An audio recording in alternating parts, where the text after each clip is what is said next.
Bienvenidos al podcast Evangelio Cotidiano.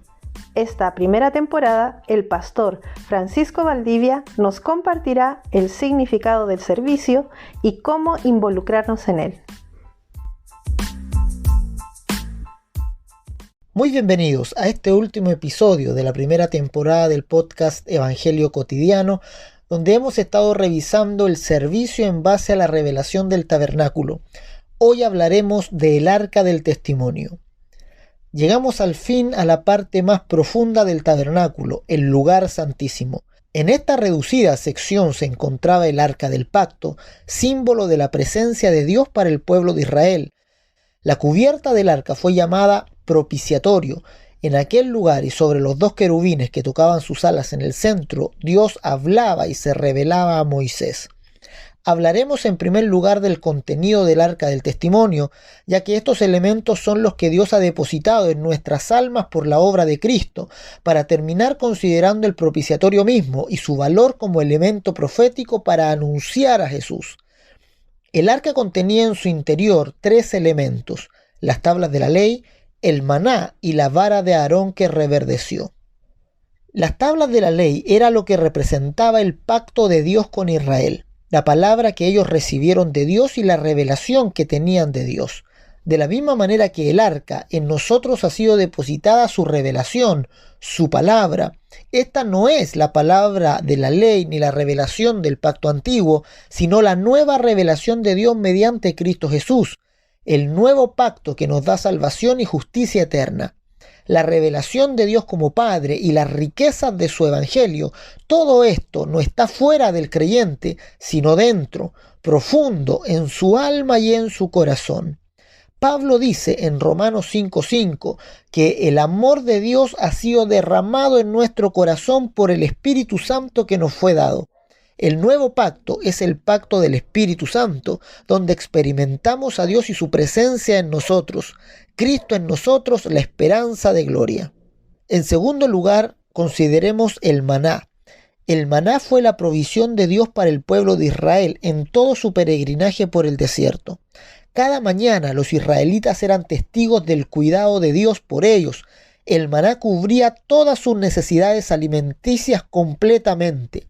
No tenemos registro de enfermedades ni de malnutrición en los 40 años de peregrinaje por el desierto. De la misma manera, Dios nos ha provisto todo lo necesario para vivir temporalmente en este mundo y luego eternamente junto a Él en su reino. La Escritura nos enseña que si Dios no ha escatimado ni aun a su propio Hijo, sino que lo ha entregado por todos nosotros, ¿cómo podemos entonces dudar que Él nos va a proveer también todas las cosas? Es decir, Dios nos ha concedido el don más alto, la bendición más sublime, nos ha dado a su propio Hijo.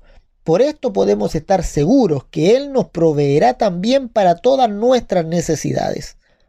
El tercer elemento que se encontraba dentro del arca era la vara de Aarón que reverdeció.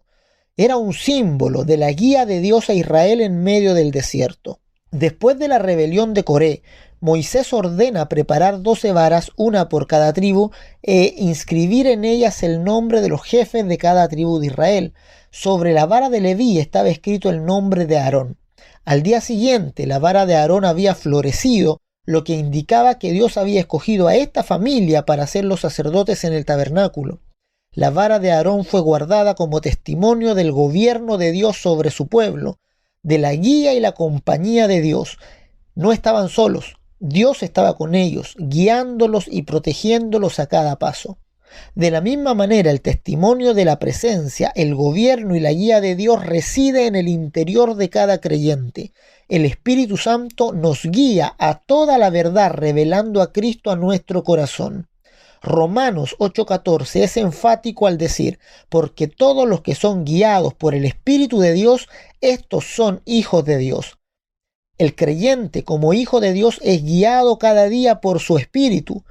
No decide basado en las directrices de su propio intelecto, sabiduría o experiencia, sino en la dirección que el Espíritu de Dios le brinda en lo profundo de su corazón. Estos 3 elementos que acabamos de revisar se encontraban cubiertos por una tapa de oro llamada propiciatorio. La palabra propiciatorio significa que tiene la virtud de hacer a las personas propicias, favorables ante los ojos de Dios. El propiciatorio esconde la revelación, la provisión y la guía de Dios, de modo que para alcanzar estas riquezas hay que traspasar necesariamente el propiciatorio, es decir, hay que volverse favorable ante los ojos de Dios en primer lugar. ¿Cómo se hace esto? Pues con un sacrificio de sangre. La fiesta del Yom Kippur era la única oportunidad en que el sacerdote entraba en el lugar santísimo, llevando sangre de un cordero sacrificado por el pecado. Y la sangre debía ser depositada sobre el propiciatorio. Levítico 16:15 dice lo siguiente: después degollará al macho cabrío en expiación por el pecado del pueblo, y llevará la sangre detrás del velo adentro, y hará de la sangre como hizo con la sangre del becerro, y la esparcirá sobre el propiciatorio y delante del propiciatorio. De esta manera queda formada la figura, Cristo en nuestra propiciación. Primera de Juan, capítulo 2, verso 2 dice: y Él es la propiciación por nuestros pecados, y no solamente por los nuestros, sino también por los de todo el mundo.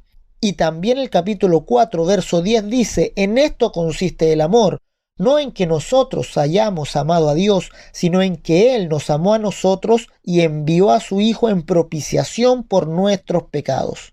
La obra de Dios en Cristo se efectuó para nuestra propiciación, es decir, para que los humanos que no eran compatibles con Dios se volvieran ahora favorables a Él. La muerte de Cristo nos otorga la naturaleza de hijos de Dios, y mediante esta nueva naturaleza podemos entrar en Dios y Dios entra en nosotros. Mediante esta nueva naturaleza podemos ahora disfrutar de sus dones y de las riquezas que se encuentran dentro del arca del testimonio.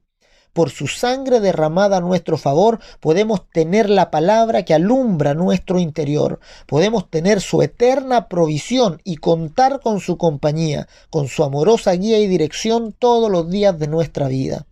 Servir en el arca del pacto significa dejarse servir por Dios en primer lugar. En el arca del pacto vemos a Cristo Jesús, nuestro sumo sacerdote, entregando su vida para que nosotros pudiéramos acceder a su reino. Aquí no hay nada que podamos hacer. La redención no consiste en obra humana alguna, no puede ser mejorada, aumentada o embellecida. La redención es el regalo de Dios a una humanidad impotente e incapaz de salvarse a sí misma. Pedro, en la noche que arrestaron al Señor, se negó rotundamente a que Jesús lavara sus pies, a lo que Jesús respondió: si no te lavo, no tendrás parte conmigo. Es lo que Cristo está diciendo ahora a tu corazón. Si no te lavo, si no permites que mi sangre perdone tus pecados, si no permites que yo sea tu única esperanza, no podrás tener parte conmigo. Nadie puede servir a Dios si no se deja servir por Él en primer lugar.